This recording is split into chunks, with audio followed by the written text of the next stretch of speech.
Hi guys, it's Wednesday and I am coming to you from my most favorite place to read in the whole world is my bedroom. So every night I will read about 15 or 20 minutes before I go to bed. Sometimes, especially during our quarantine, I'll read for a lot longer than that.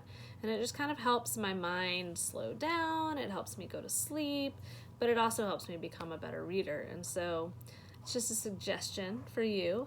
It's a nice quiet place to read. I always try to do it before I go to sleep. So that's where I'm reading to you from tonight. So we're going to continue with the Wild Robot Escapes. And we are going to start on chapter 11 called The Stragglers. Wild geese are known for migrating in the autumn and the spring. But exactly when a flock migrates is up to its members. Some flocks choose to fly early in the season, others straggle far behind, and it was one of those straggling flocks that caught the attention of our robot. Honk, honk, honk!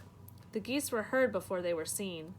Their honking voices echoed across the farm, and then the flock appeared above the fields, flying in a wobbly V formation.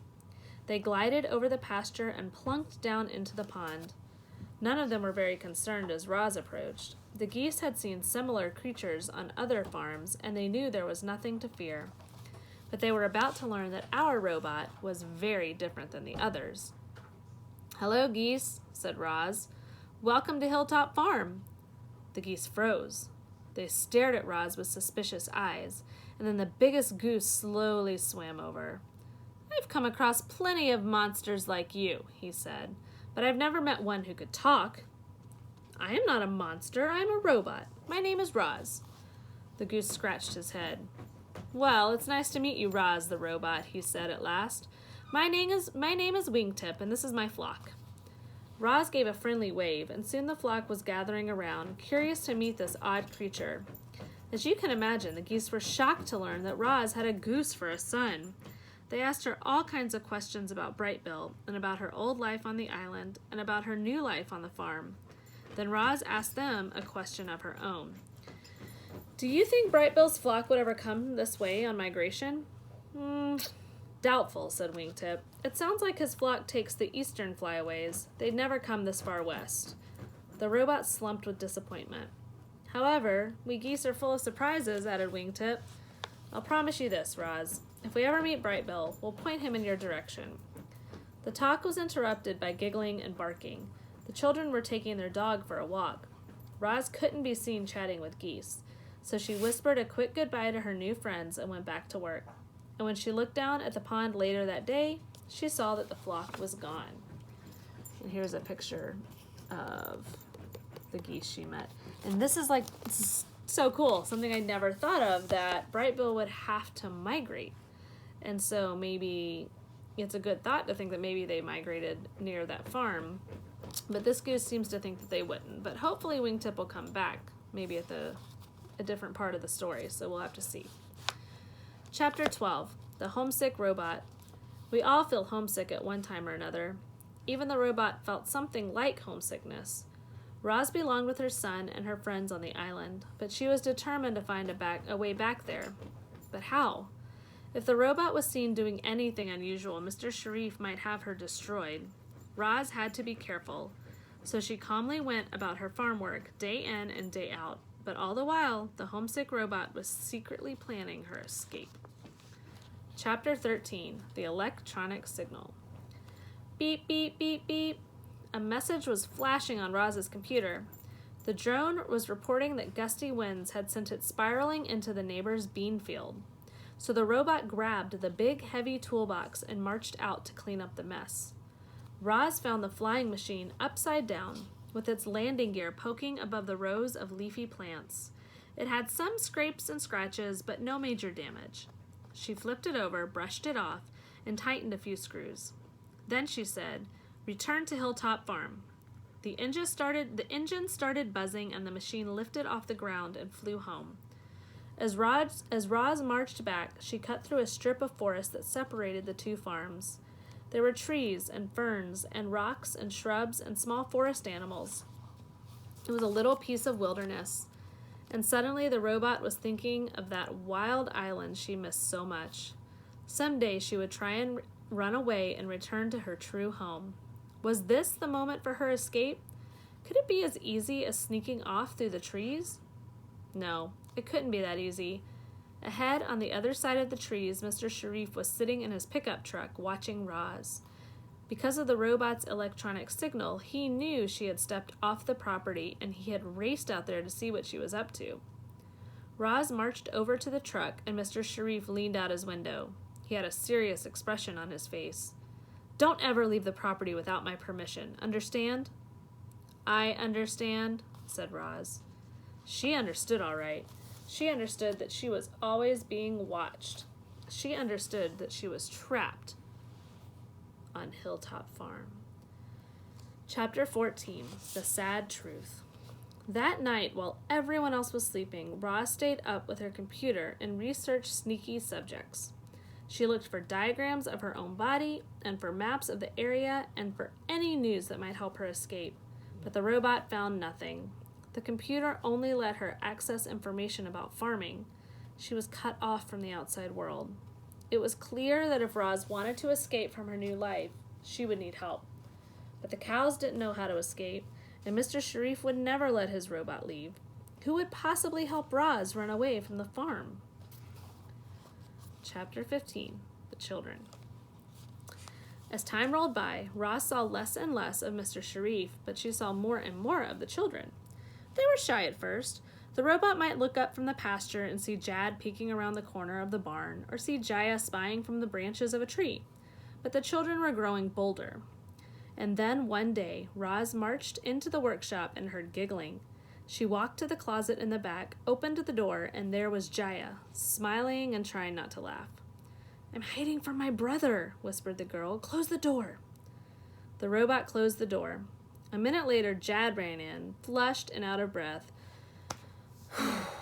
"Hey, Roz, have you seen Jaya?" The robot just stared. "I know she's in here," said Jad, and he began prowling around the room. He searched under the work table and behind the tool chest and between all the bulky workshop machines. Finally, he marched up to Roz and said, "I order you to show me where my sister is hiding." The robot pointed to the closet. Jad smiled mischievously and tiptoed over. Then he flung open the door and screamed, "Found you!" "No fair," Jaya whined. "Roz showed you where I was hiding." The girl scowled at the robot. "That wasn't very nice, Roz. But you can make it up to me by playing hide and seek. Count to 100 and then try to find my brother and me, okay?" There was a brief pause. Then the robot said, "Okay." Jaya and Jad squealed with delight and scampered out the door as Roz started counting. The robot's sensitive ears listened carefully to the children outside. She heard quick footsteps and crunching across the driveway. She heard a giggle and the sounds of tree branches shaking. She heard a grunt and the sounds of hay bales being shoved aside. When the robot was finished counting, it took her exactly 5 seconds to find Jaya up in a tree. It took her another 8 seconds to find Jad in the hayloft. "Wow, Roz is really good at seeking," said Jad as he picked hay from his hair. Jaya snorted. "Yeah, well, let's just see how good she is at hiding." Roz was even better at hiding. While the children counted, the robot silently slipped away. And an hour later, they still hadn't found her. The siblings stood in the driveway defeated. "We give up, Roz!" shouted Jad. "You win!" shouted Jaya. The junk pile beside the barn started moving, and Roz appeared. The robot had been sitting there all along, perfectly camouflaged among the scrap metal and the old farm machines. "The next time we play, you have to let one of us win," said Jaya to Roz. And the next time they played, Roz did. The robot enjoyed having the children around. They brought a little lightness to her world, and she hoped to bring a little lightness into theirs. Life must have been dark since their mother passed away. However, Roz had another reason for wanting the children around. Here's a picture of them playing hide and seek. She needed them. Her only chance of ever returning home was if Jaya and Jad could find it in their hearts to help her escape. But this was a delicate situation. If Roz tried too hard, the children might say something to their father. If she didn't try hard enough, she might be stuck on that farm forever. Chapter 16, The Robot's Dream. Cows grazed in the pasture. Wind rustled through the tall grass. Clouds drifted over the fields. Farm machines rumbled and buzzed. Milk flowed into bottles. Bottles were packed into boxes. Boxes were loaded onto the milk truck. The truck drove away full and returned empty. Children romped around with their dog. A man sat at his desk. A robot dreamed of escape. Chapter 17. The Birds. Hilltop Farm was home to many birds. Swallows were always swooping low over the grass and picking off insects. Crows cawed from the fields like a gang of hecklers. At night, owls glided above the countryside, silently searching for furry little meals. The robot was stuck on that farm, but the birds were free to go whenever they pleased. Lucky birds. One day, Roz was standing in the pasture, admiring a hawk as he soared through the sky, when the cows began grazing around her. Their slow footsteps crunched in the grass. Their teeth chewed and chewed. Their tails flicked at flies. All the while, Roz stood there, staring up at the hawk. And then came Lily's soft voice. "What are you thinking, Roz?" The robot turned to the calf. "I am thinking about Brightbill," she said. "It was not so long ago I was watching my son soar through the sky. Seems like another lifetime." "You must hate your new life," said Annabelle. "I can't say that I blame you. Farming looks like such grueling work." "Actually, I like farming," said Roz. "Somehow it feels right to spend long hours working with machines and tools and crops and animals, but I miss my old life on the island." Tess had a mouthful of dandelions, but that didn't stop her from speaking. "Maybe you should start thinking of the farm as your home. That island is awfully far away. There's a good chance you'll never make it back there." "Don't say that," cried Lily. "Roz just has to make it home. She needs to be with Brightbill and her friends." The robot. "Oops. Tess is right," said Roz. "I may never make it home. If I were a bird like my son, I could fly home all on my own anytime I wanted. But I am only a robot." Nobody spoke after that. The cows went back to grazing, and Roz went back to admiring the hawk. Her eyes followed the bird as he soared through the sky, free to go wherever he pleased. And that's where we're going to stop. So tomorrow we'll start with Chapter 18, The Entertaining Robot, and we'll continue on from there. But I hope you guys have a really good day, and if you need anything, send me a message, have your parents text me, and keep in mind anything you're having trouble with, and we'll go over it at our Zoom on Friday. Okay? Have a good day. I'll see you guys later. Bye.